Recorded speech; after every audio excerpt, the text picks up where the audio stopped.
বিধানসভা নির্বাচন ফলাফল প্রকাশিত হওয়ার পর থেকেই বিশালগড় মহকুমা এলাকার বিভিন্ন স্থানে গত কয়েক মাস যাবৎ আইনশৃঙ্খলাজনিত পরিবেশ দারুণভাবে বিঘ্নিত হয়েছে। এ পরিপ্রেক্ষিতে সিপিআইএম বিশালগড় বিভাগীয় কমিটির পক্ষ থেকে এক প্রতিনিধি দল 11 দফা দাবি সনদ নিয়ে বিশালগড় মহকুমার শাসকের নিকট এক স্মারকলিপি পেশ করে। প্রতিনিধি দলের নেতৃত্ব দেন প্রাক্তন মন্ত্রী ভানুলাল সাহা। এছাড়া উপস্থিত ছিলেন সিপিআইএম বিশালগড় মহকুমার সম্পাদক পার্থপ্রতিম মজুমদার সহ অন্যান্যরা। পরবর্তী সময় সিপিআইএম বিশালগড় মহকুমা অফিসে এক সাংবাদিক সম্মেলনের মাধ্যমে দাবি সনদগুলি নিয়ে আলোচনা করেন পার্থপ্রতিম মজুমদার।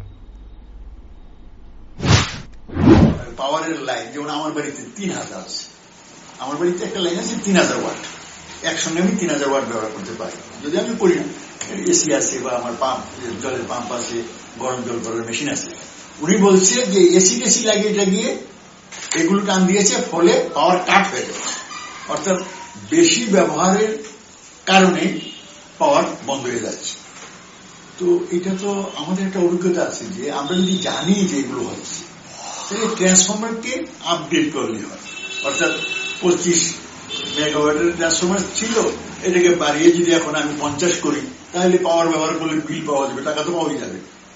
বিদ্যুৎ তো আমাদের এখানে না, শর্টেজ নেই, বিদ্যুৎ তো আমাদের উদ্বৃত্তি আছে। উনিও বলছেন যে কিনতে হচ্ছে, তাই কনজিউমার আছে, কিনতে হয় এই কারণে যে কনজামশনের সঙ্গে মিল রেখে বাড়িতে আনতে হচ্ছে।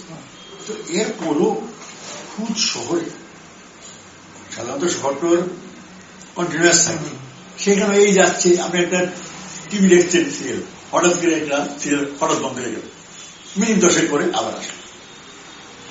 এই যে চপলতা, বিদ্যুৎ চপলতাটা, এটা মূলত মিসম্যানেজমেন্টের কারণে যারা এটা ম্যানেজমেন্ট করতে পারে সে সমস্ত লোককে পছন্দ হয় না বলে তাদের বাইপাস করে দপ্তরে আছে, তারা আইডল বসে আছে। আর যারা ব্যাপারটা বুঝে না, তারা তাদেরকে সামনে নিয়ে এসে, ফলে এখানে একটা মিসম্যানেজমেন্ট আছে, আর রিক্রুটমেন্ট নাই।